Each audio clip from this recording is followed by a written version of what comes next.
سبحانہ و تعالی فی کتابہ المجید بسم اللہ الرحمن الرحیم اہدنا الصراط المستقیم صدق اللہ العلی العظیم۔ اگرچہ اس عنوان کے اعتبار سے ولایت علی علیہ السلام اور اہل بیت علیہ السلام کی امامت و ولایت کا بیان تشیع کے بہت سارے مصادر میں موجود ہے، اور ہمارا مسلسل پروگرام اسی حوالے سے جاری و ساری رہا ہے، اور ابھی بھی انشاءاللہ اس پہ گفتگو جاری رہے گی کہ جو تشیع کے مصادر میں اہل بیت کی شان میں اور ان کی امامت، ان کے مقام اور ان کے دشمنوں کے حوالے سے بھی جو آیات آئی ہیں ان کا تذکرہ موجود ہے۔ اور یہاں پہ ہم بات کریں گے اہل سنت کتب کے حوالے سے کہ اہل سنت کتب میں کون کون سی ایسی روایات ہیں کہ جو قرآن میں اہل بیت اور خصوصاً مولا علی علیہ السلام کی شان کے حوالے سے بیان کر رہی ہیں اور ان کی ولایت و امامت کا تذکرہ کر رہی ہیں۔ تو آپ نے سوال کیا بائے بسم اللہ، چونکہ پہلا جو نقطہ ہے با کا، بسم اللہ کی با کا، وہیں سے قرآن کی ابتدا ہوتی ہے، اور جو نقطہ ہے اس سے مراد کون ہے؟ تو یہاں پہ بہت ساری روایات ہیں۔ اگر ہم جناب المعدت اہل سنت کی معتبر کتاب کو دیکھیں، تفسیر نور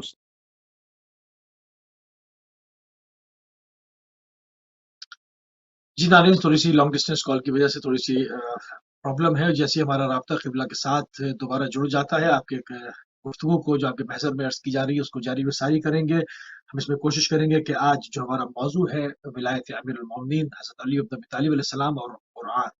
اس کے حوالے سے جو ملت اسلامیہ کی معروف کتب ہیں، جو بڑی بڑی کتابیں ہیں، جو بڑی بڑی معروف شخصیات ہیں، تمام ہی اسلامی مکاتب فکر کی ان سے جو چیزیں ہیں وہ آپ کی خدمت میں پیش کی جائیں۔ جس طرح سے بائے بسم اللہ پہ ہماری گفتگو شروع ہوئی، صراط مستقیم سے کیا مراد ہے، اس کو تمام جو محدثین ہیں انہوں نے بڑی بڑی اپنی کتابوں میں اس سے مراد کس شخصیت کو لیا ہے، اس میں کیا درج کیا ہے، آپ کی خدمت میں پیش کرنے کی کوشش کریں گے۔ جن لوگوں پر انعام ہوا وہ کون لوگ ہیں، اس کے اوپر بات کریں گے۔ جن لوگوں پر اللہ کا غضب نازل ہوا، اس کے اوپر جو ہے گفتگو ہوگی ہماری، اور اس پہ بھی ہم تمام نہ صرف مصادر تشیع کے بلکہ تمام ملت اسلامیہ کے جتنے بھی مکاتب اور مشارب ہیں ان سے ہم کوشش کریں گے کہ ان سے جو ہے وہ دلائل اور برہان آپ کی خدمت پہ پیش کریں۔ حدیث طائر کیا ہے اس کے اوپر بات ہوگی انشاءاللہ۔ قائد الغر المحجلین سے کون مراد ہے، کس شخصیت کو کہا گیا، اور 73 فرقوں میں نجات یافتہ فرقہ کون سا ہے، کیونکہ امت جو ہے وہ متعدد فرقوں کے اندر جو بڑھی ہوئی، اور 73 سے مراد کیا ہے، کیا واقعی میں 73 فرقے ہیں یا متعدد فرقوں کو میں بکھر جانے والی امت کو ایک تمثیل کے طور پر 70 یا 73 72 73 فرقوں کا نام دیا جاتا ہے، اس سے مراد کیا ہے، اور ان میں نجات یافتہ فرقہ کون سا ہے۔ ان تمام چیزوں کو لے کر آپ کی خدمت میں ہم حاضر ہیں، اور ہماری پوری کوشش ہوگی کہ آج ہم اپنے اس مختصر سے وقت میں رہتے ہوئے زیادہ سے زیادہ اہم معلومات کو، جو کہ ممبر اسلامی سے ہمیشہ جو ہے وہ اس کو چھپایا جاتا ہے، کیونکہ فرقے ہو چکے، اور اس حوالے سے جو ہے وہ بعض چیزوں کو صرف فرقے تک محدود رکھا جاتا ہے، اور اس سے جو ہے وہ استفادہ نہیں کیا جاتا۔ حالانکہ جو کتابیں ہیں اس کے اندر سب کچھ موجود ہے، تو کیوں آخر ممبروں سے یعنی کہ منابر سے کیوں ان تمام چیزوں کا ذکر نہیں ہوتا اور کیوں نہیں ہوا؟ ان تمام چیزوں کو لے کر آپ کی خدمت میں حاضر ہوں گے، اور وہ تمام چیزیں جو ہم نے پوائنٹس آپ کی خدمت میں پیش کیے، ہماری پوری کوشش یہ ہوگی کہ ان پوائنٹس کو جو ہے وہ آپ کے سامنے پیش کر سکیں اپنے وقت میں رہتے ہوئے، تاکہ جو مقام اور منزلت اہل بیت علیہ السلام کی ہے، جو قرآن میں متعدد مرتبہ جو ہے وہ ذکر کیا، اور قرآن میں جا بجا اس کا ذکر ہے، کیونکہ ہم اس موضوع کے اوپر کہ اہل بیت در قرآن آپ کی خدمت میں حاضر ہوتے رہیں اور اس کے اوپر گفتگو کرتے رہیں، اور ان آیات جو کہ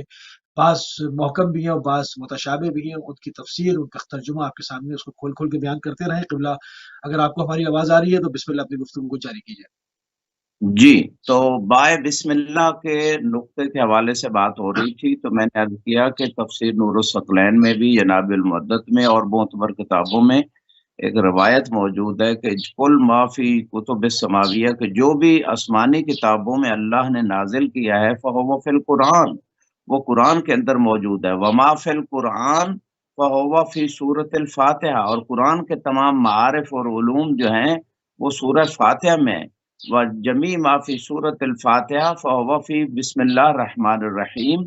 تو سورہ فاتحہ کے تمام معارف و کمالات وہ بسم اللہ الرحمن الرحیم میں ہیں۔ وما فی بسم اللہ الرحمن الرحیم فہو فی الباء، اور جو بسم اللہ میں ہے وہ با میں ہے، اور وما فی الباء فہو فی النقطہ، اور با کے تمام معارف جو ہیں وہ نقطہ کے اندر سمٹ آئے، اور مولا علی فرماتے ہیں آنا نقطہ التی تحت الباء، کہ جو با کے نیچے نقطہ ہے وہ میں علی ابن ابی طالب علیہ السلام ہوں۔ تو اس مقام پہ اس با کے نقطے کے حوالے سے تو یہ مشہور روایت موجود ہے۔ اب یہاں پہ نقطہ چونکہ ابتدا بھی ہے قرآن کی، اور جتنے حروف ہیں موسی صاحب وہ سب نقطوں سے مل کے بنتے ہیں۔ مثلا جو اس علم کی حقیقت کو جانتے ہیں، الف میں اتنے نقطے ہوں تو الف بنتی ہے، با میں اتنے نقطے ہوں تو با بنتی ہے، تو یہ نقطوں سے حروف بنتے ہیں، حروف سے الفاظ بنتے ہیں، الفاظ سے جملے بنتے ہیں، اور پھر معانی اور معارف جو کنورٹ ہوتے ہیں دوسرے لوگوں کو، وہ حقیقت میں اس کی بیس اور بنیاد نقطہ ہی ہے۔ تو وہ گویا مولا یہ فرما رہے ہیں کہ اگر علم کو اور قرآن کو سمیٹا جائے تو وہ تمام علم قرآنی اور جو بھی معرف ہے وہ مجھ علی ابن ابی طالب کے اندر موجود ہے۔ اس لیے آپ نے فرمایا انا قرآن الناطق، کہ اللہ کی بولنے والی کتاب میں ہوں، یعنی قرآن پہ عمل کر کے دکھانا۔ قرآن کی آیتیں بعد میں آتی ہیں، عمل یہ کر کے دکھاتے ہیں، یہ معنی ہے قرآن ناطق۔ اور اسی حوالے سے رسول خدا صلی اللہ علیہ وآلہ وسلم کی مشہور حدیث ہے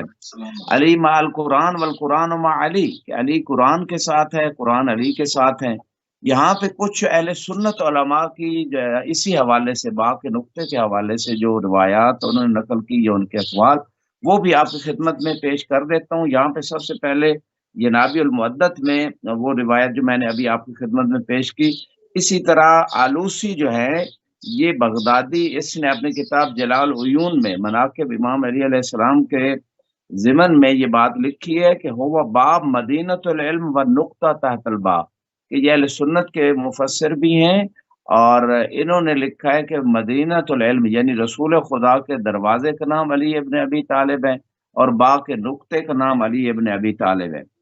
اور اسی طرح شافعی ابن طلحہ حلبی شافعی کہتے ہیں کہ یہ جو ابھی تھوڑی دیر پہلے میں نے روایت پیش کی، انہوں نے بھی اس روایت کا ذکر کیا۔ اور پھر اس کے بعد جو ہے درر المنظم، اس کے اندر قندوزی حنفی عالم دین لکھتے ہیں کہ امام علی علیہ السلام نے فرمایا انا نقطہ التی تحت الباء، کے با کے نیچے جو نقطہ ہے وہ میں ہوں۔ اور یہ جلد نمبر 1 صفحہ 213 پہ بات موجود ہے۔ اور اسی طرح غزارت و علم ہی، اس کتاب میں بھی جلد نمبر 3 صفحہ 212 کے اوپر یہ روایت موجود ہے۔ اور پھر اس کے بعد ایک اور روایت جو کتاب جنابی المعدت کی جلد نمبر 1 صفحہ 214 پہ باب 14 کے اندر موجود ہے، اس میں مولا علی علیہ السلام کا قول نقل کیا گیا ان القرآن الناطق، کہ وہ بولنے والا قرآن میں علی ابن ابی طالب ہوں۔ تو یہ وہ اہل سنت کے مصادر ہیں، اور اہل سنت کی علماء کی بات ہے، ان کے اندر جو ہے نا با کا نقطہ علی ابن ابی طالب علیہ السلام کو قرار دیا گیا، اور اسی طرح قرآن ناطق علی ابن ابی طالب علیہ السلام کو قرار دیا گیا۔ یعنی قرآن کی ابتدا جو سوائے سورۃ توبہ کے ہر سورت کی ابتدا بسم اللہ سے ہوتی ہے، اور بسم اللہ کی ابتدا با سے ہوتی ہے، اور با کی ابتدا نقطے سے ہوتی ہے، اور نقطہ علی ابن ابی طالب ہیں، یعنی اللہ کی کلام کی ابتدائی علی کی ذات سے ہو رہی ہے۔ تو علی علیہ السلام کو کیسے جدا کیا جاتا ہے قرآن سے؟ قرآن اور علی اور اہل بیت آپس میں ان کا اتنا گہرا تعلق ہے کہ جیسے کہ ایک اور مشہور و متواتر حدیث سنی شیعہ مصادر کے اندر موجود ہے، جس میں اللہ کے رسول نے فرمایا انی تارک فیکم الثقلین، کہ دو گراں قدر چیزیں چھوڑ کے جا رہا ہوں، کتاب اللہ و عطرت اہل بیت ہی، ایک اللہ کی کتاب ہے اور دوسری میری عطرت میری اہل بیت ہے، ما ان تمسکتم بہما لن تضلوا من بعدی ابدا، کہ جب تک ان دونوں سے متمسک رہو گے کبھی گمراہ نہیں ہوگے۔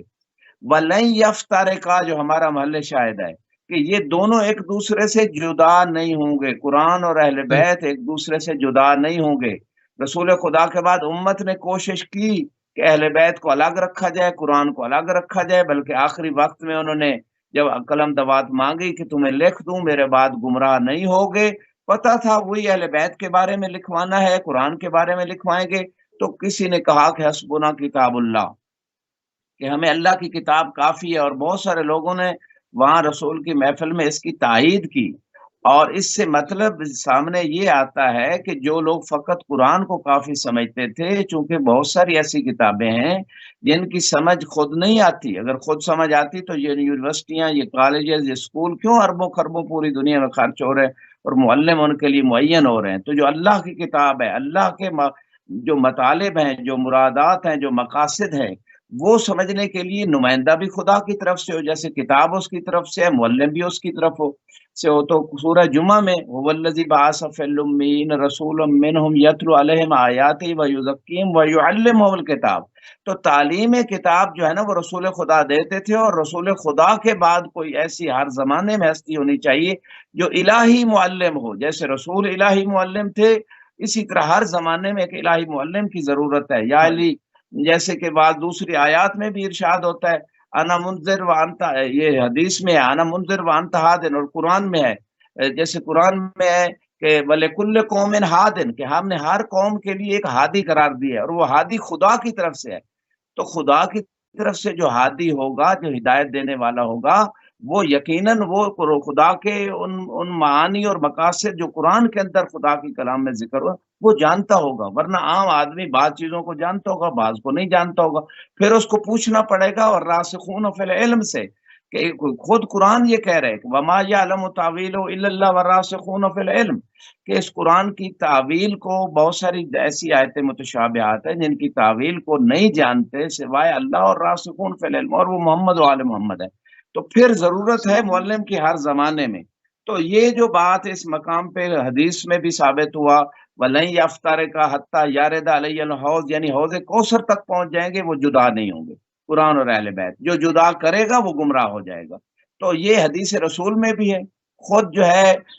علماء اہل سنت ان روایات کو ذکر کر رہے ہیں. تو نتیجہ یہ نکلا کہ اگر دین کامل کو سمجھنا ہے، ہدایت کو لینا ہے، گمراہی سے بچنا ہے، تو پھر قرآن اور اہل بیت دونوں کو لینا پڑے گا. اگر کوئی ایک کو لے لے گا، یا ایک کے بعض ارشادات کو لے لے گا، بعض فرامین کو لے لے گا، بعض کو چھوڑ دے گا، بعض آیتوں پہ عمل نہیں کرے گا، یا ان کو نہیں لے گا، تو وہ گمراہ ہو جائے گا. جی مفتی صاحب. بے شک ایسے ہی ہے. اچھا، صراط مستقیم سے کیا مراد ہے؟ سوائے صرف مصادر تشیع میں ہی نہیں، بلکہ قبلہ جو مختلف مسالک اور مشارب ہیں ملت اسلامیہ کے، ان کے محدثین نے ان کی کتب میں کیا کچھ اس حوالے سے ہے کہ صراط مستقیم سے مراد کیا ہے، وہ کیا سمجھتے ہیں اس پہ روشنی جی، ہمارا فوکس اس پروگرام میں یقیناً اہل سنت مصادر اور ان کے علماء کے اقوال اور ان کے کتب میں جو احادیث نقل ہوئی اہل بیت کی، خصوصاً مولا علی کی ولایت اور امامت اور باقی ائمہ کے حوالے سے یا ان کی شان کے حوالے سے، اسی پہ ہے. ورنہ ہم صاحب کا جیسے میں نے عرض کیا پروگرام کر چکے ہیں شیعہ مصادر سے، تو اس میں بھی کوشش کریں گے کہ شیعہ مصادر کا بھی حوالہ دیا جائے. جیسے خطبہ غدیر میں رسول خدا صلی اللہ علیہ وآلہ وسلم کا بڑا لمبا خطبہ غدیر پہ، اس میں بھی آپ نے صراط مستقیم اور پوری سورہ فاتحہ پڑھی ہے. آخر خطبہ میں جا کر دیکھیں، جو سنی مصادر میں بھی موجود ہے، شیعہ میں بھی موجود ہے، اور معتبر ترین خطبہ ہے. اور اس خطبے کی تائید خود آیتیں کر رہی ہیں جو خطبے کے اندر موجود ہیں، اور باہر سے دوسری آیات اور روایات بھی جو خطبے کے اندر موجود ہے وہ اس کی تائید کر رہی ہیں. تو بہت ہی معتبر ترین، اس میں بھی رسول خدا صلی اللہ علیہ وآلہ وسلم نے اپنے اصحاب کو یہ بتایا کہ صراط مستقیم میں ہوں جو قرآن میں ذکر ہے، اور میرے بعد علی ہے، اور علی کے بعد علی کے صلب میں سے میری اولاد جو 11 ائمہ ہیں وہ ہے صراط مستقیم. جب تک ان سے متفق رہو گے تو گمراہ نہیں ہوگے. جی آپ کچھ کہنا چاہ رہے تھے موسی صاحب؟ بسم اللہ بسم اللہ بسم اللہ، کنٹینیو کیجیے. جی، تو یہاں پہ اہل سنت مصادر کے حوالے سے احمد بن حنبل، یہ حنبلی ایک باقاعدہ فقہ بھی ہے، حنبلی فرقہ بھی ہے، اور یہ جو ہے نا انہوں نے اپنے بڑے مشہور عالم دین ہیں، اپنی بہت ساری ان کی کتابیں ہیں. ان میں سے جو کتاب اس وقت میں ذکر کرنے جا رہا ہوں کہ یہ مصر کی طبع ہے، اور کتاب کا نام ہے المدخل، اس میں بھی ذکر ہوا ہے. اور اسی طرح دوسری کتاب البیان محمد بن یحییٰ الاندلسی نے، طبع بیروت ہے. ائمۃ الفقہ التسعہ، اس میں اس ضمن میں یہ ایک تیسری کتاب ائمۃ الفقہ التسعہ، تیسری کتاب عبد الرحمن شرقاوی کی، جلد نمبر 2 صفحہ 28، طبع مصر. یہ تینوں یہ اہل سنت کی کتابیں، تینوں کے نے کس قول کو نقل کی؟ احمد بن حنبل جو امام ہیں حنبلی فقہ کے، ان کے قول کو نقل کی ہے۔ وہ کہتے ہیں من لم یثبت الولایہ لعلی فہو اضل من حمار، کہ جو بندہ بھی علی علیہ السلام کی ولایت اس کے ہاں ثابت نہیں ہوتی، وہ بندہ گدھے سے بھی زیادہ گمراہ ہے۔ یعنی جیسے قرآن میں اللہ سبحانہ وتعالی نے سورہ جمعہ میں ایسے لوگوں کے بارے میں کہ جو کتابیں تو ان کے پاس ہیں لیکن اس کو سمجھتے نہیں، اس کا علم نہیں حاصل کرتے، جیسے آج میڈیا کا دور ہے، سارا علم ہاتھ میں آ چکا ہے، ایک موبائل میں آ چکا ہے، اور اس کے باوجود اس کو سمجھنے کے لیے تیار نہیں، اس کو لینے کے لیے تیار نہیں۔ تو ایسے کمثل الحمار یحمل اسفارا سورہ جمعہ میں ایسا شخص اس گدھے کی مانند ہے جو کتابیں اٹھا کے پھر رہا ہے اپنے اوپر، اس کے اوپر کتابیں لادی ہوئی ہیں لیکن ان کتابوں کو سمجھ نہیں رہا اور اس پہ عمل نہیں کر رہا۔ خدا نے ایسے انسان کو گدھے سے مثال دی ہے۔ یہ عالم دین بھی ایسے لوگوں کو گدھے سے بھی گمراہ کہہ رہے ہیں کہ یہ گدھے کو تو خدا نے وہ عقل نہیں دی، وہ ساری چیزیں اس کے ذمہ ہی نہیں لگائیں، تو یہ انسان ہو کے جس کو عقل بھی دی، اشرف المخلوقات بھی بنایا، اور اس انسان کو ہدایت، اس کی ہدایت کے لیے انبیاء بھیجے، ائمہ کو بھیجا، اس کے باوجود علم اس کو دیا، اس کے باوجود اس کے ہاں علی کی ولایت ثابت نہیں ہوتی، تو یہ گدھے سے بھی زیادہ گمراہ ہے۔ میں نے 3 کتابوں کے اہل سنت کے حوالے دے دیے، اور یہ احمد بن امام حنبلی فقہ امام کا قول ہے، اور یہ ایسے نہیں، انہوں نے یقیناً روایات کی روشنی میں، آیات کی روشنی میں یہ بات کی ہے، اور یہی بات آج کل کے دور کے ڈاکٹر طاہر القادری اپنی کتاب میں سیف جلی علی منکر ولایت علی، کہ جو علی کی ولایت کا منکر ہے اس کے لیے وہ کتاب جو ہے نا وہ چمکتی تلوار ہے، جس میں انہوں نے اپنے اہل سنت مصادر کی 50 کے قریب کتابوں کے حوالے دیے جس میں علی کی ولایت کا اعلان ہوا۔ لیکن پھر وہ کچھ لوگ ڈنڈی جا کے مارتے ہیں کہ ولایت سے مراد جو ہے وہ ان کی دوستی ہے، حالانکہ وہاں 3 دن اتنی گرمی میں قیام کر کے اتنے صحابہ کو ٹھہرا کے، سخت گرمی، پانی کی کمی اور مشکلات میں، اور اس خطبہ غدیر میں باقاعدہ قرینے موجود ہے، جب قرآن کی آیت باقاعدہ المومنین اولا من نبی اولا بالمومنین من انفسہم، قرآن کی آیت ہے کہ نبی تمام مومنوں پہ ان کی جان کے اوپر ان سے زیادہ حق رکھتے ہیں، یعنی ان کے اوپر ان کا حکم چلے گا، وہ آقا ہیں مومنوں کے۔ تو یہی اسی آیت کو لیتے ہوئے رسول خدا نے اقرار پہلے لیا، الستو اولا من انفسکم، کیا تمہارے اوپر میرا اختیار، میرا حکم زیادہ نہیں چلتا خدا کی طرف سے؟ تو سب نے کہا بلا جی، آپ کا حکم ہمارے اوپر جو ہے نا وہ زیادہ چلے گا، ہماری ذات سے بھی زیادہ آپ کا حکم کو اولویت حاصل ہے، آپ حاکم ہیں، آپ سردار ہیں، آپ آقا ہیں۔ اس کے بعد فرمایا من کن تو مولا فاز علی مولا، تو یہ خود بتا رہی کہ جس چیز کا میں آقا اور سردار، جس چیز کے اوپر میرا حکم چلتا ہے اس کے اوپر اب علی کا حکم بھی چلے گا۔ تو یہ آقا اور سردار کی بات بہت سارے قرائن خود اس خطبہ غدیر کے اندر صراحت سے کہا، 12 امام ہے، صراحت سے کہا یہ 12 خلیفے ہیں، صراحت سے کہا میرے بعد میرے وسیع، میرے جانشین، لفظ باقاعدہ بولے اس خطبہ میں جو سب صحابہ نے سنے، اور بیعت لی سب سے، اور اس بیعت میں السلام علیکم یا امیر المومنین کہہ کے سب سے کہا کہ آپ سب کہیں کہ علی مومنوں کے امیر، امیر کا معنی ہوتا ہے امر دینے والے، حکم دینے والے، ہر وقت انہی کا حکم چلے گا، امیر کا معنی یہی ہے لغوی اعتبار سے۔ تو یہ جو اس مقام پہ بات ہے یہ بالکل کلیئر ہو گئی تھی وہاں، اسی لیے تو یہ اہل سنت عالم دین اور ڈاکٹر طاہر القادری بھی اور یہ احمد بن حنبل یہ کہہ رہے ہیں کہ وہ بندہ تو گدھے سے بھی زیادہ گمراہ۔ اب یہ میرے جملے نہیں، اور یہ حقیقت میں جب قرآن میں اللہ کہہ رہا ہے ایسے بندوں کو کہ ایسے لوگوں کی مثال گدھے کی طرح ہے، سورہ جمعہ پڑھتے ہو، جمعے کے دن پڑھتے ہو، جب ایسے پڑھتے ہو اٹھا کے دیکھ لو، خدا جب ایسے بندوں کو گدھا کہہ رہا ہے جو علم سے فائدہ نہیں لے رہے، تو اگر احمد بن حنبل صاحب نے کہہ دیا ہے تو اس میں پریشان ہونے کی کیا بات ہے، بلکہ اس میں لمحہ فکریہ ہے کہ آپ بھی غور کر لو اسرائیل آنے سے پہلے، ورنہ جب اسرائیل آیا جائے گا تو رسول پاک اور مولا علی بھی روایات میں وہ بھی آئیں گے، اگر وہ منکر ہوگا مولا علی کی امامت و ولایت کا تو فرشتے سے کہیں گے اس کی روح سختی سے قبض کر، اور اگر ماننے والا ہوگا تو کہیں گے اس کی روح آسانی سے قبض کر۔ یہ ایک قول میں نے اسی صاحب پیش کیا ہے، اور یہاں پہ مستدرک حاکم نیشاپوری کی 3 نمبر جلد صفحہ 128 بہت معتبر عالم دین مشہور کتاب ہے، انہوں نے ایک حدیث، 2-3 حدیثیں لکھی ہیں، میں یہاں پہ ایک یہ انت سید فی الدنیا و سید فی الاخرہ، رسول خدا کی حدیث لکھی ہے کہ علی آپ دنیا میں بھی سردار ہو، سید کا معنی ہوتا ہے سردار، آقا، اور آخرت میں بھی آپ سردار ہو، خود بھی مصطفیٰ سردار ہے اور علی بھی سردار ہے۔ تو اب یہ ایک بات انہوں نے لکھا صحیح الاسناد حدیث ہے، اور پھر اس کے بعد یہ بات جو ایک اور حدیث میں پیش کرنے جا رہا ہوں، یہ کنز الاموال کی 6 نمبر جلد صفحہ 155 حدیث نمبر 2577 میں موجود ہے۔ منتخب کنز الاموال جلد نمبر 5 صفحہ 32 پہ، حلیت الاولیاء اس کتاب میں ابو نعیم 4 نمبر جلد صفحہ 350 پہ، مجموع الزوائد 9 نمبر جلد صفحہ 108 پہ، مان کون تو مولا والی، اور یہ حدیث جو ابھی آپ کی خدمت میں پیش کی، اسی طرح تاریخ دمشق میں، فرائد السمتین میں، اور جناب المعدت میں، معجم الکبیر میں، یہ ساری کتابیں جو اہل سنت کی آپ کی خدمت میں پیش کرنے جا رہا ہوں، یہ ساری کتابیں ایک حدیث لکھ رہی ہیں رسول خدا کی ذات مبارک سے۔ وہ حدیث کیا ہے؟ فرمایا من احبا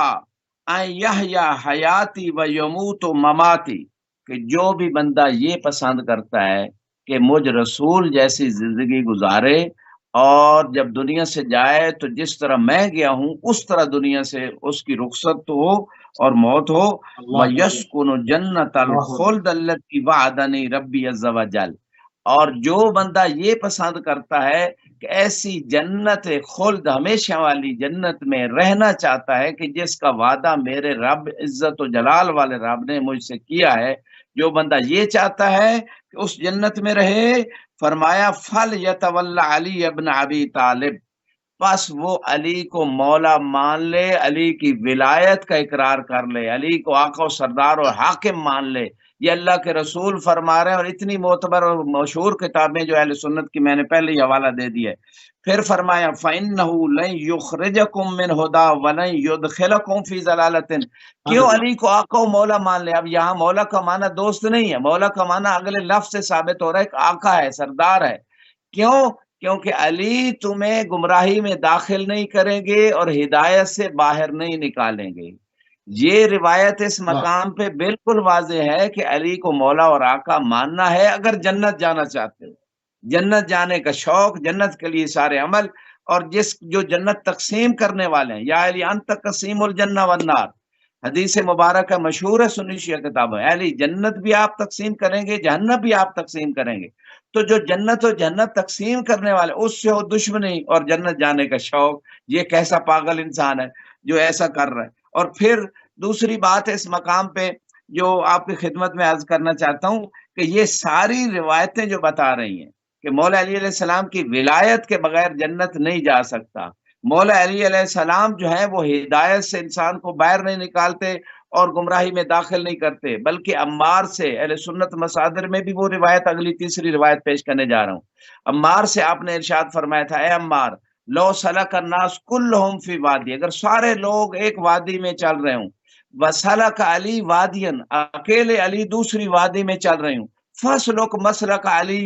علی کے مسلک میں چلنا۔ لوگ کہتے ہیں رسول خدا کی زندگی میں کوئی مسلک نہیں تھے، بس ایک ہی مسلک تھا، وہ اسلام تھا۔ تو اللہ کے رسول بتا رہے تھے کہ ایک مسلک ہے، جس مسلک کا معنی ہوتا ہے جس راستے پہ چلا جائے، وہ ہوتا ہے مسلک۔ تو جو مذہب مسلک، ایک ہی مسلک تھا، ایک ہی مذہب تھا، اور وہ علی والا مسلک، یعنی رسول خدا اور مولا علی کا ایک ہی مسلک ہے۔ اور رسول خدا کے بعد اگر رسول خدا والا مسلک اور مذہب اور راستہ اور دین کوئی صحیح لینا چاہتا ہے تو عمار سے فرما رہے ہیں کہ سارے اگر دوسرے راستے پہ چل پڑے اور اکیلے علی ایک راستے پہ چل رہے، فسلک مسلک علی، علی کے راستے پہ چلنا، علی کے مذہب پہ چلنا، علی کے مسلک پہ چلنا، فَإِنَّهُ لَن يُخْرِجَكَ مِنْ هُدًى، وہی جملے جو یہاں بھی ہیں وہاں بھی ہیں، علی آپ کو ہدایت سے باہر نہیں کریں گے، وَلَن يُدْخِلُكَ فِي ضَلَالَةٍ، اور فی ردا بعض روایت میں تمہیں علی گمراہی میں داخل نہیں کریں گے۔ تو اس کا مطلب یہ کہ ایک ہی مسلک تھا رسول خدا کے زمانے میں، اور وہ مسلک کا یا علی انت وشیعتک هم الفائزون، اے علی آپ اور آپ کے پیروکار، آپ کے شیعہ ہی کامیاب ہونے والے ہیں۔ وہ علی والا مسلک، علی والا گروہ جو ہے۔ اور ایک اور حدیث میں ارشاد فرمایا لولاک یا علی ما عرف المؤمنون بعدی، اے علی اگر آپ نہ ہوتے میرے بعد مومن کی پہچان ہی نہ ہوتی۔ اور علی ہے مومن کی پہچان، یا علی لا یحبک الا مؤمن یا ولا علی، یبغضک الا منافق، اے علی مومن کے یا علاوہ علی، آپ سے محبت کوئی نہیں کرے گا اور منافق کے علاوہ آپ سے بغض کوئی نہیں رکھے گا۔ تو یہ شیر ساری سنیں قبلہ، حدیثیں کیوں نہیں بیان کی جاتی جب اہل سنت بھی بیان کر رہے ہیں کہ حقیقت یہ ہے کہ ایک ہی مسلک تھا اور وہ علی والا مسلک ہے، جس نے اس کو چھوڑ دیا وہ گمراہ ہو گیا، اور جو علی کے مسلک اور اولاد علی المعصومین کے مسلک پہ باقی ہے وہی رسول کے دین پہ باقی ہے، وہی ہدایت پہ باقی ہے۔ سبحان اللہ، سبحان اللہ۔ اور موسوی صاحب یہاں پہ ولایت کے حوالے سے جو میں آپ کی خدمت میں عرض کر رہا تھا، تو یہ ایک اور روایت جو ہماری تفسیر برہان اور تفسیر قمی میں ایک اسی سے ریلیٹڈ روایت ہے، امام باقر علیہ السلام فرماتے ہیں آخر اللہم صلی فریضہ انزل اللہ تعالی علی الولایہ، محمد۔ کہ آخری فریضہ جو اللہ نے نازل کیا وہ ولایت کا عقیدہ ہے، 12 ائمہ کو امام اور مولا ماننا، یہ عقیدہ ہے۔ اور یا رسول بلغ ما انزل الیک، یہی بتا رہی ہے جو قرآن میں آیت ہے کہ اگر یہ بات نہ پہنچائی علی کی ولایت کی تو کوئی رسالت کا کام نہیں کیا۔ اور اسی دن پھر یہ آئی آیت الیوم اکملت لکم دینکم واتممت علیکم نعمتی ورضیت لکم الاسلام دینہ، کہ آج غدیر کے دن اعلان ولایت امامت 12 ائمہ کی امامت کے اعلان کے بعد جو ہے آج جو ہے دین مکمل ہو گیا۔ خدا کہتے ہیں آج میں نے دین کو مکمل کر دیا، الیوم اکملت لکم دینکم، اور میں نے نعمتوں کو تمام کر دیا اور دین اسلام سے راضی ہو گیا۔ تو یہ بات تو کلیئر ہو گئی، ایسے دین سے خدا راضی نہیں جس میں 12 ائمہ کی امامت کا عقیدہ نہیں ہے۔ تشیعوں کے مصادر میں بہت ساری چیزیں ہیں، شیخ صدوق علیہ الرحمہ نے جو ہے وہ اپنی کچھ امالی میں سچے رسول کی سچی حدیث کو، لمبی حدیث آخر میں جملے ہیں یا علی ما قابل اللہ لن یقبل اللہ ایمان عبد حتی یقر بولایتک ویتبر من اعدائک، اے علی یا علی، کسی بندے کا کوئی ایمان، نہ عقیدہ توحید، نہ ایمان رسالت، نہ ایمان قیامت قبول ہی نہیں یہاں تک کہ آپ کی ولایت کا اقرار ہو جائے اور آپ کے دشمنوں سے یا علی، بیزاری ہو، تب جا کے سارے ایمان قبول ہیں۔ یہاں پہ سبحان اللہ ایک قبلہ۔ اور روایت آپ کی خدمت میں پیش کرنے ایک جا شیر رہا ہوں سنیں مرشد قبلہ، صاحب۔ شیر جی سنیں قبلہ، شیر سنیے، شیر سنیے قبلہ، شیر سنیے۔ جی جی ایسے لوگوں کے لیے جن کے دل میں بیماری ہے، نفاق ہے یا بطری ہو گئے ہیں، ان کے لیے شعر، شاعر اہل بیت سید قمر عباس موسوی صاحب کا، میرے چچا مرحوم کا، کہتے ہیں کہ علی کے دشمنوں سے دوستی اور دعوی حق بھی، علی کے ماشاء دشمنوں سے دوستی اور دعوی حق بھی زاغ و زبل کے گھونسلے میں کہیں ماس ہوتا ہے، چیل کوے کبھی گوشت بچا کے نہیں رکھتے۔ تو ہاں یہ کیسا ایمان ہے کہ علی کے ماشاء جتنے دشمن ہیں، کسی کو خال المومنین، کسی کو کچھ، کسی کو کچھ، چاہے وہ آپس میں جنگیں کرتے رہے ہوں، ایک دوسرے کو چونے کے بھٹوں میں ڈال دیا ہو، مگر جب مولا امیر المومنین کے دشمن ہیں تو ان سے دوستی اور دعوی حق بھی زاغ و زبل کے گھونسلے میں کہیں ماس ہوتا ہے۔ بسم اللہ قبلہ، روایت پیش کریں۔ جی جی، وہ آپ کے شعر سے مجھے وہ حدیث بھی جو آپ بیان کر رہے ہیں حدیث یاد آ گئی، اور یہی مفہوم حدیث میں بھی ہے، علی مال حق والحق مع علی، اللہم ادر الحق ہے سما دار علی۔ سنی شیعہ کتابوں میں علی حق کے ساتھ ہیں، حق علی کے ساتھ ہے، پروردگار حق کو پلیز، ادھر ادھر یا پھیرتے علی، جدھر جدھر علی جا رہے ہیں، تو جو علی کے یا علی، مقابلے میں آ رہا ہے وہ حق کے مقابلے میں آ رہا ہے، وہ حق کیسے ہو سکتا ہے؟ حق تو ادھر ہے جدھر علی ہے۔ تو یہاں پہ ایک شرح نہج البلاغہ ابن ابی حدید اہل سنت معتزلی عالم دین ہے، 6 نمبر جلد صفحہ 327 پہ، اور اسی طرح جو ہے نا ایک کتاب اور ہے عمر ابن عاص کی کلام سے یہ انہوں نے یہ بات لی ہے، اور جلد نمبر 11 صفحہ نمبر 10۔ اور یہ جو اس مقام پہ اس روایت میں کیا ذکر کیا ہے، روایت یہ ہے کہ عمر نے ابن عباس سے کہا کہ خود عمر جو ہے ابن عباس کو مولا علی کے بارے میں جو رسول خدا سے حدیث سنی تھی اس کو بیان کر رہے ہیں۔ اور دیکھیں یہ کتاب اہل سنت بیان کرنے والا خود مذہب اہل سنت کے بانی عمر نے یہ بات کی ہے، اور بات ابن عباس کے ذریعے سے پہنچی ہے،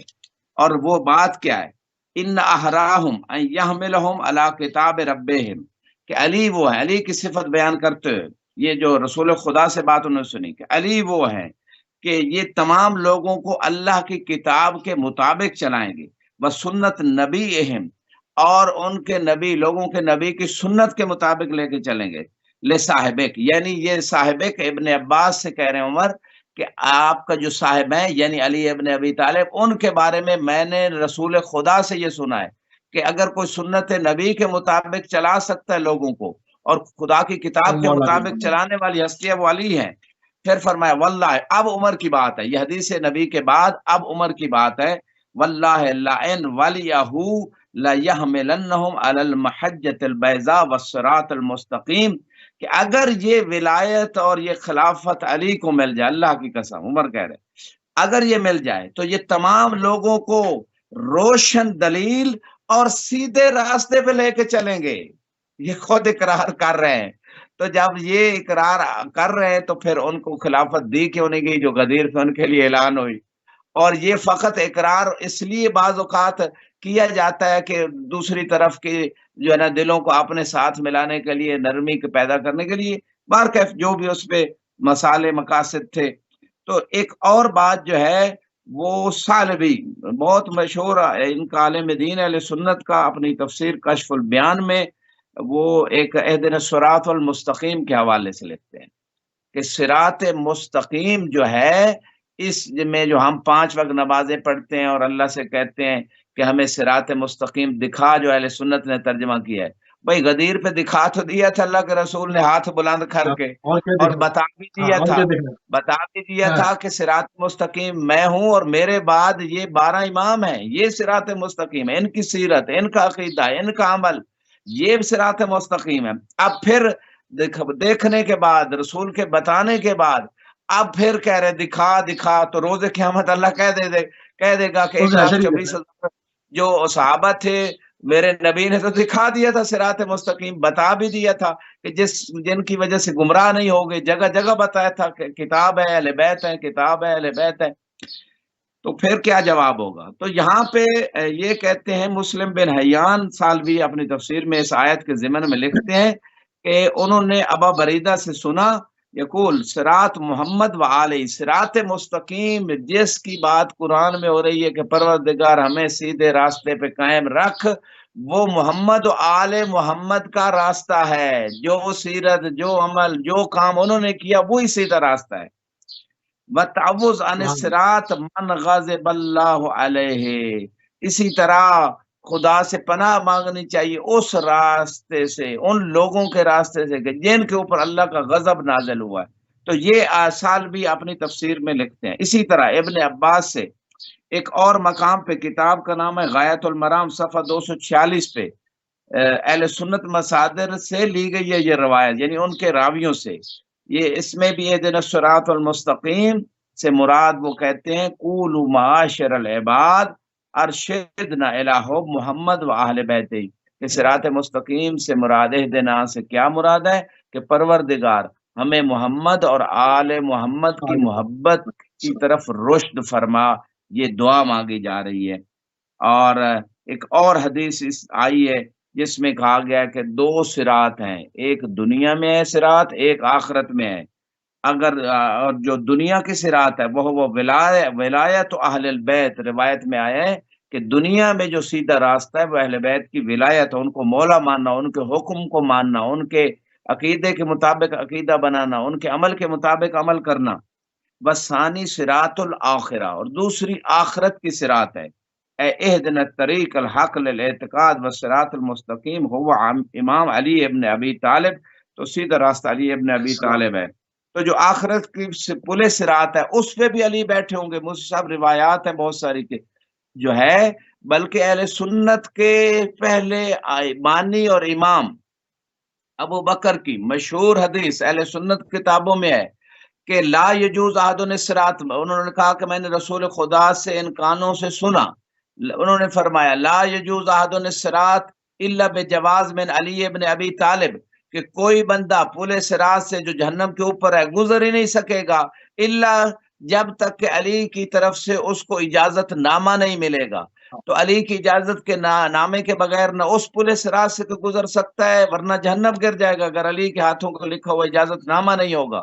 اور اس دنیا میں بھی علی ہی صراط مستقیم ہے، علی کی سیرت ہی سیدھا راستہ ہے. تو یہ یہاں پہ بتا رہی ہے بات. اور یہ تمام چیزیں موجود ہیں، یہ تمام چیزیں موجود ہیں، اور ان تمام چیزوں کو یقین کرتے ہوئے کہ رسول اللہ صلی اللہ علیہ وآلہ وسلم کی یہ حدیث ہیں اور کلام پاک کی آیات ہیں، اس طرف اشارہ کر رہی ہیں. یہ تمام چیزوں کا اقرار کرتے ہوئے پھر اس کو نہ ماننا اور اس منصب کو اس کی جگہ پر قائم نہ کرنا، اس کا اقرار نہ کرنا، کیا اللہ کے رسول کی رسالت کا سیدھا سیدھا انکار نہیں بنتا؟ جی بڑی قیمتی بات مفتی صاحب آپ نے کی ہے. کوئی بھی بات، خود یہ بات قرآن کہہ رہا ہے، ذالک الکتاب لا ریب فیہ ھدی للمتقین الذین یؤمنون بالغیب. یہ کتاب، اس میں شک و شبہ نہیں، یہ متقیوں کو ہدایت دیتی ہے. کون سے لوگ متقی ہیں؟ جو غیب پہ ایمان رکھتے ہیں، یقیمون الصلاۃ، اور وہ نماز کو قائم کرتے ہیں، اور اللہ کے راستے میں جو کچھ ہم نے انہیں رزق دیا اس کو خرچ کرتے ہیں. تو یہاں پہ جو بات ہے اسی سورہ بقرہ کی آیت میں، اس بات پہ بھی ایمان لے کے آتے ہیں جو پہلے نازل ہوا اور جو آپ پہ نازل ہوا. تو اس یعنی جو خدا کی طرف سے نازل ہے اس پہ ایمان رکھتے ہیں، یہ متقی لوگ ہیں. اور دوسرے مقام پہ قرآن میں یؤمنون ببعض الکتاب، کہ بعض کتاب پہ ایمان لے آئیں، ویکفرون ببعض، اور بعض کا انکار کریں، یہ نہیں ہو سکتا. تو وما، اور تیسرے مقام پہ وما آتاکم الرسول فخذوہ وما نہاکم عنہ فانتہوا، جو رسول دیں وہ لے لو، جس سے روکیں رک جاؤ. یہ حکم قرآنی ہے. لہٰذا جو چیز بھی رسول دیں گے وہ رسالت ہے. وما ینطق عن الہویٰ، چاہے وہ قرآن کے اندر ہے یا حدیث میں ہے یا سیرت رسول خدا میں ہے، جو لازمی ہے لینا اس کا لینا لازمی ہے. بعض چیزیں مستحب ہیں، بعض چلو مکروہ ہیں. جو حرام ہے، یعنی دو چیزیں ہیں، ایک عقیدہ انسان رکھے کہ یہ تو رسول، اور ثابت ہو جائے کہ رسول کی طرف سے ہے، پھر کہے کہ میں نہیں مانتا، تو یہ انکار رسالت ہے. ایک ہے شبہ، گمراہی، وہ اور چیز ہے. لیکن ایک چیز یہ ہے کہ ثابت ہو جائے، جیسے حارث ابن نعمان فہری نے آپ کی بات کی تائید میں اس کو ثابت ہو گیا، صحابہ کے سامنے رسول خدا نے کہا کہ علی کی ولایت کا اعلان، امامت کا اعلان میں نے اللہ کے حکم سے کیا ہے. لیکن وہ منکر ہو گیا، اس نے کہا اگر یہ اللہ کی طرف سے میرے اوپر ابھی عذاب آئے. تو سورت میں قرآن کی جو ہے نا وہ بالکل آیت آ گئی، سأل سائل بعذاب واقع للکافرین لیس لہ دافع، کہ اس پہ عذاب بھی آ گیا، عذاب بھی آ گیا. اور اللہ نے قانون بھی بنا دیا کہ سوال کرنے والے نے عذاب واقع ہونے کا سوال کیا، اور منکرین ولایت علی سے اس عذاب کو کوئی روک نہیں سکتا، کیونکہ یہ انکار رسالت کر رہا تھا. رسول کہہ رہے تھے یہ اللہ کی طرف سے ہے، وہ کہہ رہا تھا نہیں، اگر اللہ کی طرف سے ہے تو عذاب آئے، تو عذاب آ گیا. وہ منکر رہا پھر بھی رسول کی بات کو. تو جو بھی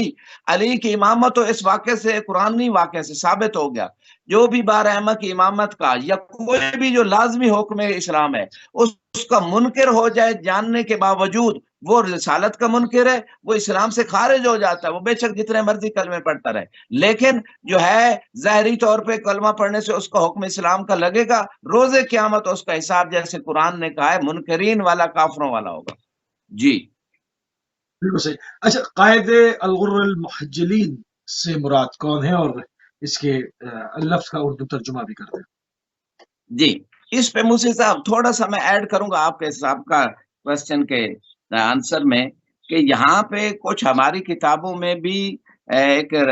جو ہے نا تفسیر قمبی مصباح المتحجد، شیخ طوسی علیہ الرحمہ کی معانی الاخبار، شیخ صدوق علیہ الرحمہ کی تہذیب الاحکام، شیخ طوسی کی کتاب الغارات جو ہے، اور اس طرح مناقب ابن شہر آشوب میں تفسیر کنز الدقائق، یہ ان کتابوں میں ایک روایت موجود ہے کہ قرآن کی یہ جو آیت ہے، اور بسم اللہ الرحمن الرحیم، وَإِنَّهُ فِي أُمُّ الْكِتَابِ لَدَيْنَا لَعَلِيٌّ حَكِيمٌ، کہ بے شک وہ جو ہے ام الکتاب میں ہماری بارگاہ میں علی حکیم ہے. یہ جو لفظ علی آیا یہاں پہ، یہ مولا علی کا نام ہے، ذاتی نام. علی کے صفاتی نام تو بہت سارے قرآن میں ذکر ہوئے، جیسے اللہ کے صفاتی نام ہے، رسول خدا کو رؤوف الرحیم کہا گیا، اللہ کا بھی یہ صفاتی نام ہے، اور طٰہٰ کہا گیا، مزمل کہا گیا، مدثر کہا گیا. رسول خدا کے جو صفاتی نام قرآن میں ذکر ہوئے ہیں. مولا علی کو قرآن میں سبیل کہا گیا، صراط مستقیم مولا علی کا صفاتی ناموں میں سے ایک نام ہے. تو بہت سارے نام صفاتی مولا علی کے قرآن میں ذکر ہوئے ہیں، لیکن یہاں پہ ذاتی نام دو آیتوں میں بعض علماء نے کہا، بعض نے کہا اس آیت میں ہے، اور یہ جو علی کا لفظ اس آیت میں آئے یہ مراد مولا علی ہے. جیسے کہ ان سب کتابوں کا میں نے حوالہ بھی دیا، اور شیخ طوسی اور شیخ صدوق اور شیخ تفسیر قمی کے مفسر کہتے ہیں انہا نزلت فی الامام علی علیہ السلام، کہ یہ آیت جو ہے مولا علی علیہ السلام کی شان میں آئی. تو علی کا ذکر جو ہے نا اس مقام پہ قرآن میں، جو لوگ کہتے ہیں کہ دیکھیں جی علی کا اگر اتنا مقام ہے تو اس کا نام کیوں نہیں ہے، تو نام تو رسول پاک کا بھی سورہ محمد صلی اللہ علیہ وآلہ وسلم میں ایک دفعہ آیا، باقی تو صفاتی نام ہے، ذاتی نام تو ایک دفعہ ہے۔ تو اسی طرح جو ہے یہاں پہ ایک دفعہ یا دو دفعہ مولا علی کا ذاتی نام، باقی صفاتی نام آئے۔ اور ایک اور چیز یہاں پہ آپ کی خدمت میں پیش کرنا چاہ رہا ہوں، وہ ہے صراط مستقیم کے حوالے سے کہ سفیان ثوری جو ہے وہ انہوں نے بھی، یہ اہل سنت عالم دین ہے، اور انہوں نے بھی اہدنا الصراط المستقیم سے مراد وہی روایت جو ابن عباس سے تھی کہ پروردگار ہمیں ہدایت دے محمد و آل محمد کی جو ہے نا محبت کی طرف۔ اور پھر آگے جا کے ایک اور روایت، تاریخ بغداد کی روایت آپ کی خدمت میں، مشہور تاریخ ہے، تاریخ دمشق میں بھی یہ روایت موجود ہے جلد نمبر 42 میں، اور تاریخ بغداد کی جلد نمبر 3 صفحہ 161 پہ روایت ہے کہ یہ جو روایت اس مقام پہ ہے صراط الذین انعمت علیہم، کہ جن لوگوں پہ اللہ کا انعام ہوا ان لوگوں کا راستہ، یہ کون ہے؟ یہ ایک الگ سوال بنتا ہے۔ ٹھیک ہے، سیدھا راستہ وہ اہل بیت کا راستہ ہے، محمد و آل محمد کا، لیکن جن لوگوں پہ انعام ہوا ان کا راستہ دکھا، یہ وہی راستہ ہے جو صراط مستقیم جن کا راستہ ہے، وہی انہی لوگوں پہ انعام ہوا ہے، اور وہ محمد و آل محمد ہے۔ اور یہ خطیب بغدادی جو ہیں، یہ اپنی تاریخ بغداد میں یہ لکھتے ہیں نزلت هذه الآیہ فی حق ولایت امام علی علیہ السلام، اور پھر اگلے جملے ہیں کہ اس سے مراد رسول خدا سے ابن عباس نے پوچھا یا رسول اللہ علیل جنہ جواز، قال النبی صلی اللہ علیہ وآلہ وسلم نام، کیا جنت کا بھی کوئی پاسپورٹ ہے، جنت کا بھی کوئی اجازت نامہ ہے؟ تو اس وقت اللہ کے رسول نے فرمایا جی جنت کا بھی ایک پاسپورٹ اور اجازت نامہ ہے۔ قل تو ما ہوا، ابن عباس کہتے ہیں یا رسول اللہ وہ کون سا پاسپورٹ ہے؟ قال رسول اللہ صلی اللہ علیہ وآلہ حب علی ابن ابی طالب، کہ علی علیہ السلام کی محبت جو ہے یہ جنت کا پاسپورٹ ہے۔ تو اس مقام پہ یہ بات ثابت ہو گئی کہ جناب مولا علی کی محبت اور ان کی ولایت کے بغیر انسان جنت نہیں جا سکتا۔ اور اسی طرح ایک اور مقتل خوارزمی ہے اہل سنت عالم دین، انہوں نے مقتل حسین علیہ السلام میں کتاب لکھی ہے جلد نمبر 139 پہ، مناقب ابن شہر عشوب میں بھی اگلی روایت جو پیش کرنے جا رہا ہوں بہار الانوار میں بھی ہے، اور فرائد السبتین میں بھی ہے، شافعی عالم دین کی لکھی ہوئی کتاب میں، منقبہ شیعہ عالم دین کی کتاب ہے کشف الغمہ ارشاد القلوب، ان کتابوں میں اگلی روایت رسول خدا نے فرمایا لکل شے جواز و جواز الصراط حب علی ابن ابی طالب، ہر شے کا ایک اجازت نامہ اور پاسپورٹ ہوتا ہے، اور صراط جو روز قیامت جو پل ہوگی اس سے گزرنے کا جواز اور اجازت نامہ اور پاسپورٹ علی علیہ السلام کی محبت ہے۔ اور اس کے بعد ایک اور بات جو ہے آپ کی خدمت میں یہاں پیش کرنے جا رہا ہوں، اور وہ بھی کہ کون کون سی کتابوں میں، کنز العمال اہل سنت عالم دین کی کتاب ہے، مناقب خوارزمی اہل سنت عالم دین ہے، فرائد السبتین شافعی اہل سنت عالم دین ہے، ارشاد القلوب شیعہ عالم دین ہے، فضائل الشیعہ امالی شیخ صدوق امالی توسی، ان کتاب میں بشارت المصطفیٰ، ان سب کتابوں میں ایک بہت مہم روایت موسی صاحب موجود ہے، اور وہ روایت جو ہے رسول خدا صلی اللہ علیہ وسلم فرماتے ہیں اذا کان یوم القیامہ یقعد علی ابن ابی طالب علی الفردوس، کہ روز قیامت علی علیہ السلام فردوس کے اوپر بیٹھیں گے، اور وہ جنت کی بلند ترین جگہ ہے، وہ فوق عرش رب العالمین، اور اس فردوس کے اوپر اللہ کا عرش ہوگا پہلے، اور اس سے جنت کی نہریں نکل رہی ہوں گی، اور مختلف اور جنتیں بھی نکل رہی ہوں گی اس جبل اس فردوس کے پاس سے جہاں مولا علی ہوں گے، وہ جالس علی کرسی میں نور، مولا علی نور کی کرسی پہ تشریف فرما ہوں گے، یجری بین یدہ تسنیم، مولا کے سامنے سے تسنیم جو ہے نا وہ جاری ہوگی، وہ بھی ایک نہر ہے جنت کی۔ پھر فرمایا لا یجوز احد الصراط الا ومعه براء بولایتہ و ولایت اہل بیتہ، کوئی بندہ پلے صراط سے نہیں گزر سکے گا جب تک کہ اس کے پاس علی اور اولاد علی کے معصومین اہل بیت رسول صلی اللہ علیہ وسلم کی ولایت نہیں ہوگی۔ یشرف علی الجنہ فیدخل محبی الجنہ و مبغضی النار، کہ علی علیہ السلام جنت کے اس مقام پہ بیٹھ کے اپنے دوستوں کو جنت میں کریں گے، اور اپنے دشمنوں اور بغض رکھنے والوں کو جہنم میں داخل کریں گے۔ اور اسی طرح حسقانی حنفی عالم دین نے بھی جو ہے نا صراط الذین انعمت علیہم کہ جن کے اوپر اللہ کا انعام ہوا ان کے راستے پہ ہمیں جو ہے نا قائم رکھ۔ رسول خدا نے فرمایا قال نبی صلی اللہ علیہ وآلہ وسلم وہ کون لوگ ہیں جن کے اوپر اللہ کا انعام ہے؟ فرمایا علی ابن ابی طالب و شیعتہ کہ یہ وہ علی اور ان کے شیعہ ہیں۔ یہ شواہد التنزیل کتاب ہے حاکم حسقانی حنفی کی جلد نمبر 1 صفحہ 66 پہ یہ رسول خدا کی مشہور حدیث موجود ہے کہ جن لوگوں پہ اللہ کا انعام ہوا ہے وہ علی اور علی کے شیعہ ہے۔ تو یہ بات بھی اہل سنت عالم دین نے اس مقام پہ لکھی ہے۔ جی موسی صاحب بہت ساری روایات چند ہیں منٹ اس رہ حوالے گئے، سے۔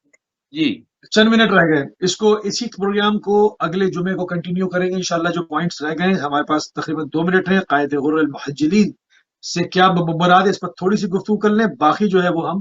اگلے جمعے کو انشاءاللہ اللہ نے زندگی دی تو اس کو کنٹینیو کریں گے، کیونکہ بہت اہم اور تحقیقی گفتگو ہے۔ جی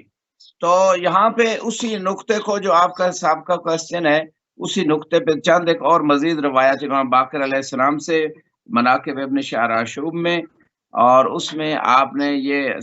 جن لوگوں پہ اللہ کا انعام ہوا ہے ان کے راستے پہ چلانے کے حوالے سے امام باقر علیہ السلام فرماتے ہیں کہ اللہ کہہ رہا ہے اے لوگو یہ کہو ارشدنا الی حب النبی و اہل بیت ہی و ولایتہم، یہ شیعہ مصدر میں لفظ ولایت موجود ہے کہ پر اہدنا الصراط المستقیم صراط الذین انعمت علیہم غیر اچھا یہ غیر المغضوب آگے آئے گا۔ تو یہاں جن لوگوں پہ اللہ کا انعام ہوا ہے، جن لوگوں کا راستے پہ چلنے کا جو ہے نا خدا نے حکم دیا کہ دعا مانگو ہر نماز میں بھی اور ویسے جب سورہ فاتحہ پڑھو، تو وہ امام فرماتے ہیں کہ اللہ سے دعا کی جا رہی کہ محمد و آل محمد کی محبت اور ان کی ولایت،